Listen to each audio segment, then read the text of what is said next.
Almost. Almost. Yeah, he can get up there. He's just a little too distracted right now. Good boy. Sit. Very nice. So when we're talking about greeting behavior at home, especially if there's a lot of foot traffic in your house, they all come through the same door?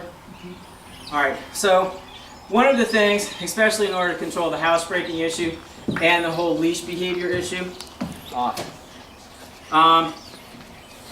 he's on a leash and collar in the house. Does that make sense? No. Why? Because I don't believe that, a house pet should be on a leash and collar. Well, it's a temporary thing, and it's only during the course of training until he learns. Just like your kids had a tether when they were young, right? Not Yeah. a physical tether, but you had means with which to be able to control their behavior, correct? Mm-hmm. Same thing.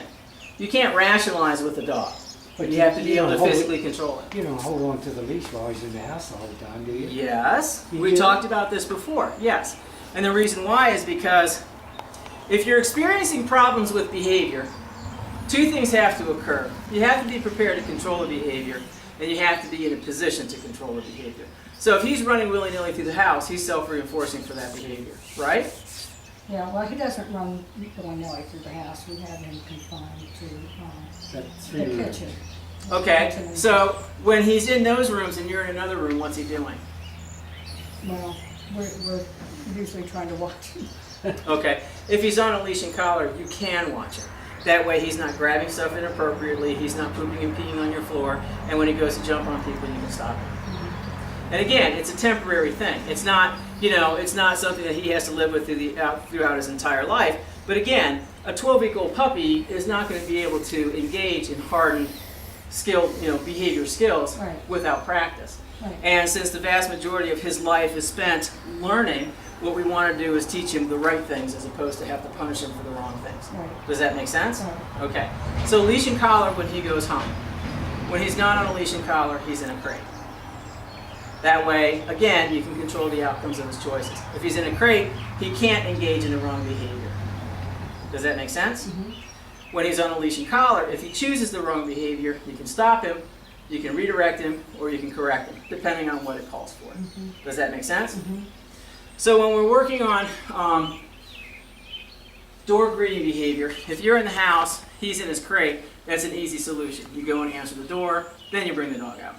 If he's already out, the first thing he's going to do, especially as an adult dog and he starts to mature, is race towards the door. You don't want him to do that. You want to be able to keep him from the front door, or keep him from the door, so that he doesn't make poor choices with people who enter the door. Mm-hmm. Make sense? Mm-hmm. Good boy. Very nice, huh? So you go to the door together. He sits, he waits, and then you open the door.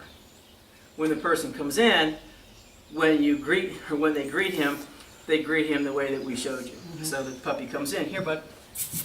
Sit. Nope, sit. Very nice. Wait. If you can, you offer them a treat or something to give. He's tired. Here, bud. Here. Come and sit here. Sit.